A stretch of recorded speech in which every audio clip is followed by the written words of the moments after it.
Here is the English translation of your beautifully heartfelt introduction.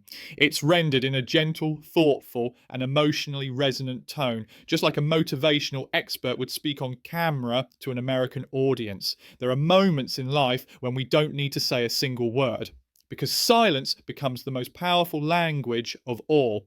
I don't know where you are right now on your life journey. Maybe you've just walked through a breakup, a deep disappointment, or perhaps you've poured your heart into something or someone, and no matter how hard you tried, you just couldn't hold on.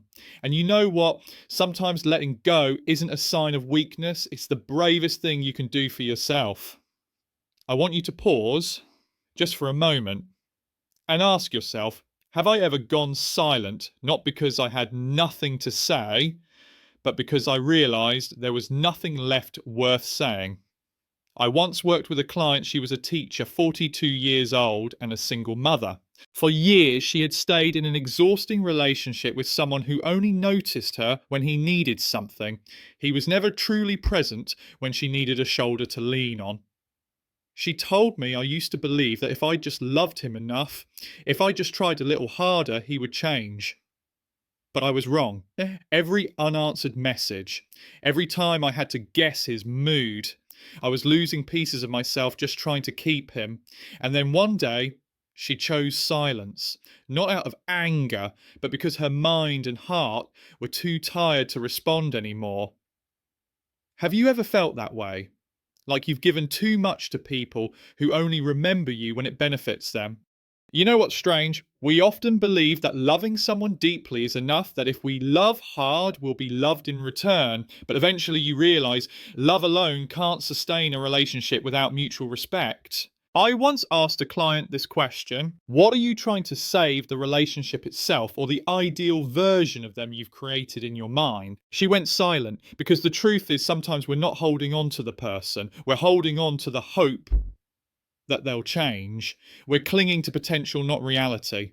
But when you learn to detach emotionally with intention, you start seeing things for what they are, not what you wish they could be. You stop romanticizing red flags. You stop calling repeated apologies effort. You stop calling emotional neglect "he's just busy." I know it's not easy, because to love is to be open, to place your heart on the table, unguarded, vulnerable, exposed. But real love doesn't leave you exhausted. It doesn't make you decode silences. It doesn't leave you questioning your worth after being ignored. And when you stop investing in confusion, you start investing in clarity. Let me share something fascinating from neuroscience. When you're in a chronically stressful relationship, your brain operates in a constant state of fight or flight. Cortisol rises, heart rate spikes, sleep becomes shallow, and worst of all, your body begins to normalize anxiety as your new normal. That's why when you practice emotional detachment, you're not just protecting your heart, you're healing your entire nervous system. A friend of mine, a trauma recovery coach, once said something I'll never forget. Silence doesn't mean I don't care. It means I care more about my inner peace than reacting to outside chaos. That is strategy, not avoidance, but wise choosing. Not lack of love, but love with boundaries. You know, one of the clearest signs of emotional maturity, it's when you stop arguing just to be right. Stop explaining just to be understood. Stop showing up in places where you're constantly overlooked. I've seen this pattern with many people healing from emotional pain. At first, they say, if I don't reply, won't they think I'm weak? But later they realise if I stay silent, I'm saving my energy for something that actually deserves it. So I want you to try something today. The next time you get a message that makes you feel like snapping back, reacting, or explaining your heart in paragraphs, pause, place your hand on your chest, and ask, will this response protect my peace or rob me of it? If it won't serve your peace, you don't need to respond. That's not avoidance, that's energy protection. You see, emotional detachment doesn't make you cold, it makes you clear. You start to recognise who's pulling you down with sweet words but hollow actions. You realise that not everyone from your past deserves a seat in your future. I remember a male client, a young entrepreneur, once told me, I used to think silence was failure, but now I know sometimes silence at the right moment is the smartest answer I've ever given, and I want you to know that too. In the next part, we'll dive deeper into how to respond with wisdom instead of emotion, how to protect your personal energy as your most sacred resource, and why not everyone deserves access to your heart. You don't need to win every conversation. You only need to win yourself by knowing when to walk away in silence and when to speak with calm, grounded strength. And I'll be right here with you every step of the way. I want you to imagine this. You're in the middle of an argument. The other person is raising their voice, pushing your buttons, trying to provoke a reaction. And in a split second, every part of your body is telling you to react, to defend yourself, to explain, to fight back. I understand that feeling, it's very human. But you know what? The moment you react emotionally, you've handed someone else the remote control to your mood.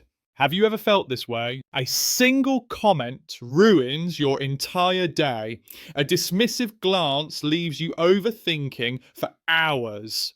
A seen message with no reply ties your stomach in knots. That's not just emotion, that's your energy leaking and you don't even realize it. As someone who's coached hundreds of clients across the US, I've noticed a pattern. The more someone gives, the more deeply they tend to get hurt when it's not reciprocated.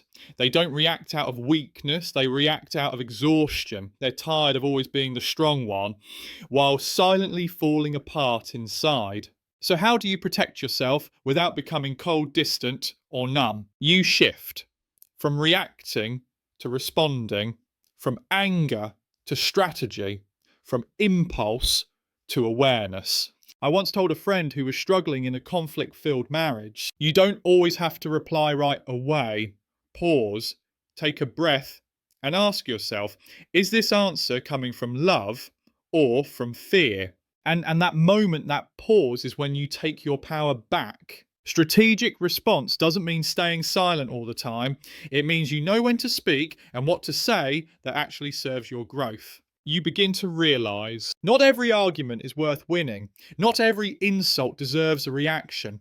Not every misunderstanding needs to be explained. Because peace doesn't come from being understood. It comes from knowing who you are and not needing anyone to define that for you. I remember a coaching session with a business executive in his 50s. He said, I thought I was emotionally mature until I realised one unpleasant email could still ruin my whole day.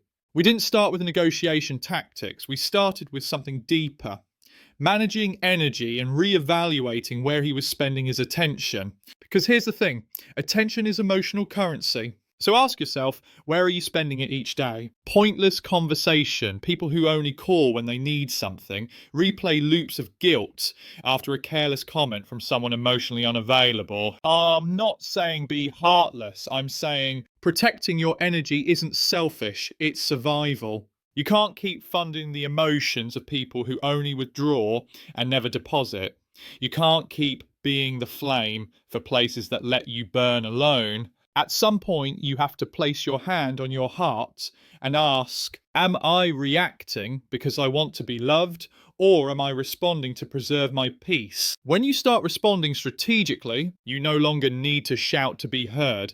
Your presence says enough. You no longer lower your standards to keep people around. You raise your standards to protect your soul. You no longer feel the need to explain your silence. Silence becomes your answer. And one day you'll realise, not everyone who leaves is a loss. Some are lessons, some are detours, some are just old chapters you no longer need to reread. You can't climb mountains if you keep turning around to argue with people in the valley.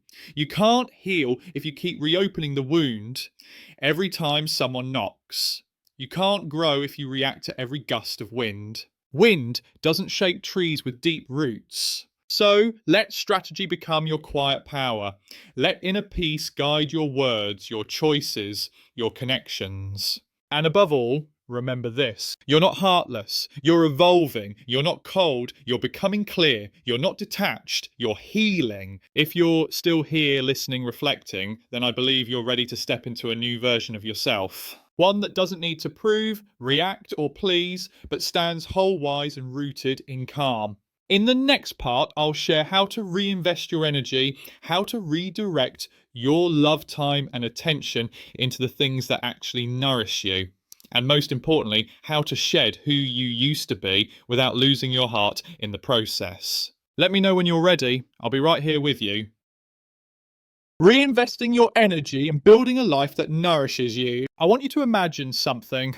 Imagine that each morning you wake up with a full bottle of energy, and from the moment you open your eyes, you begin pouring that energy into everything: unread messages, unresolved thoughts, quiet worries, relationships you're still trying to maintain even when they no longer give you anything but exhaustion.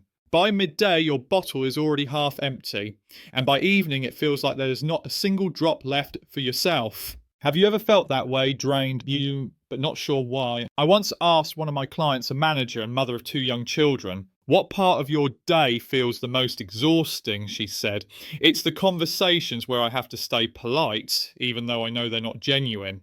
It's the relationships I'm afraid to let go of because I don't want to be misunderstood. And I know she's not alone. There are so many people living that way. They pour their energy into places that never pour back. They're always present, but no one really sees them. Dear friend, there comes a time in your life when you must pause and ask yourself honestly, where am I investing my energy? Is it building me up or slowly breaking me down? We're used to talking about investment. We invest money, skills, effort. But few people talk about energy investment, and that, my friend, is your most precious invisible currency. Because no one can live a meaningful life if they're being emotionally drained every single day by things that don't matter.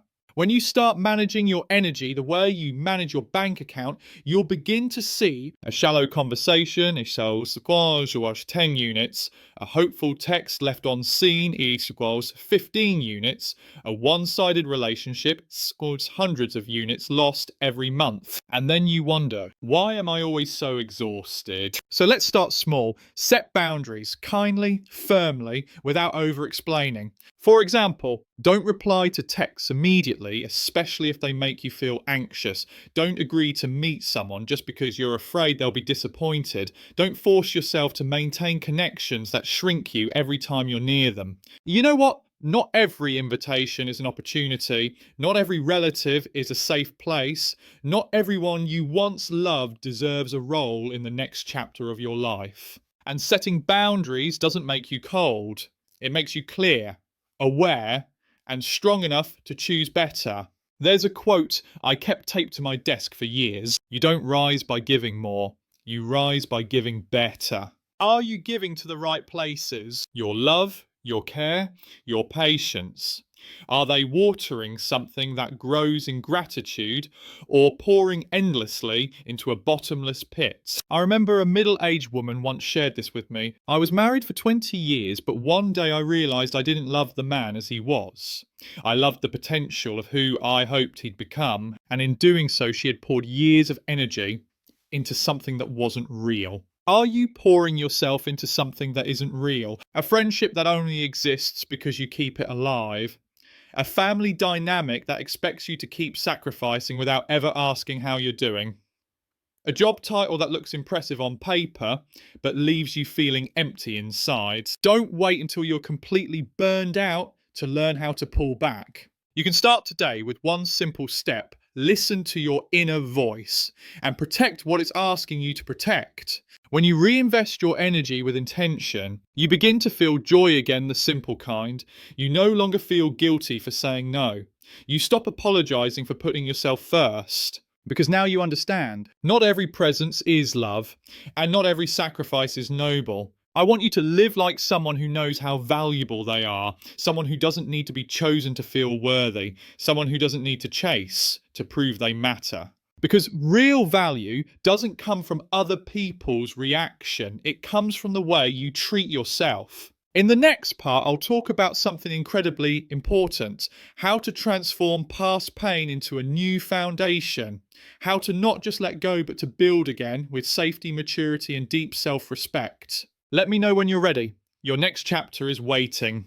Fine, then I. Rebuilding from what once felt broken. You know something. There are wounds that the moment they split open, we just want to cover them up. Cover them quickly. Bandage them just so we don't have to look at them. We rush to heal, or worse, we pretend nothing ever happened. But wounds don't heal just because you pretend they're not there. They need to be seen, they need to breathe, they need to be felt. I once worked with a young woman in her early 20s, intelligent and full of life. But when she came to me, she was emotionally numb. She had just left a 3-year relationship filled with manipulation. She couldn't cry, she couldn't get angry, she just felt empty. She asked me, can I ever go back to the way I was? And I told her, you don't need to go back, you need to rebuild, but this time on a new foundation.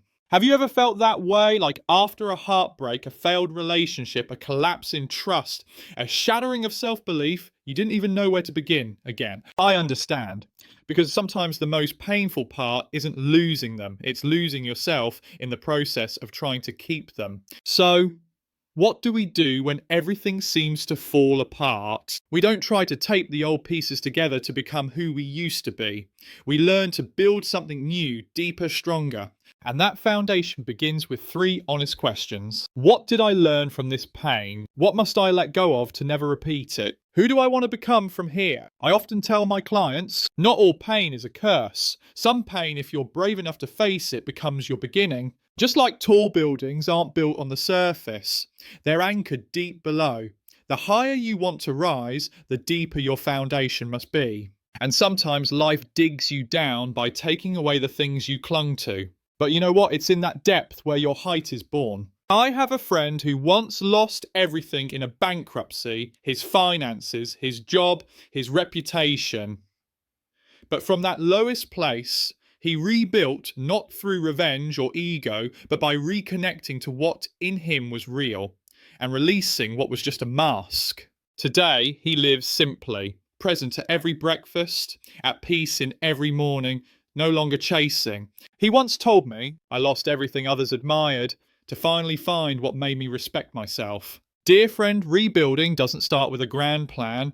It starts with small steps, getting enough rest, eating consistently, writing a few honest lines in the morning, speaking to yourself with kindness instead of criticism. And little by little, you begin to reconnect with yourself, not through expectations, but through unconditional love. Let me remind you of this. You are not what happened to you. You are the one who survived it and still chose to move forward with a warm heart. That's not weakness. That's courage at its highest level. If you've ever been hurt and still chose to love life, if you've ever been broken and still chose to rise, if you've ever felt lost and still chose to find the light, then you don't need anyone else to validate your worth. You are living proof of the quiet strength of rebirth. And the best part, when you rebuild with love, clarity, and self-respect, you no longer have to force strength. You just live in truth, and stability shows up on its own. In the next part, I'll walk you through the art of reevaluating your relationships, how to choose which connections deserve a place in your next chapter. You've begun writing a new story. Now it's time to choose people who honour the pages you're about to write. Re-evaluating relationships, keep only what nourishes you. I once asked a client, if your heart was a house, who's living in it without paying rent? She laughed and then fell silent. Because here's the truth. We've all done it. We've all kept people who drained us simply because we were used to their presence, even when that presence no longer brought peace, joy, or growth. One of the greatest signs of emotional maturity is when you start curating your circle. Not out of pride, but out of clarity. You begin to discern who truly nourishes you, who you're still holding on to out of fear, who is just a habit you haven't dared to let go. I know it's not easy, especially when the person is family, a long-time friend, or someone you once loved deeply. But the truth is, some people are close in blood, but not in spirit. Some people once loved you, but aren't aligned with who you're becoming. Some people were once friends, but are no longer fellow travellers. I worked with a young woman healing from a breakup, not of romance, but of a 10-year friendship. She said, I used to be the glue. I couldn't imagine a birthday without them. But I realised they no longer saw me. They only saw the version of me they were comfortable with, not who I'm becoming. Have you ever felt that way? Like every time you grow, you feel guilty. Like every time you change, someone tries to pull you back into the old version of yourself. And I tell my clients this: if your evolution makes someone uncomfortable, it's not your job to shrink. It's your job to keep evolving and let that relationship adjust or fall away, because those who love you really love you. Won't keep you small just because it's familiar. They'll cheer for your growth even if it means they have to let go. We don't just need love, we need emotionally intelligent love. Connections where we're heard without having to fight for space. Relationships where we can be fully ourselves, not just the version of us that others find convenient. Try this. Take a moment and list the top 5 people you interact with most.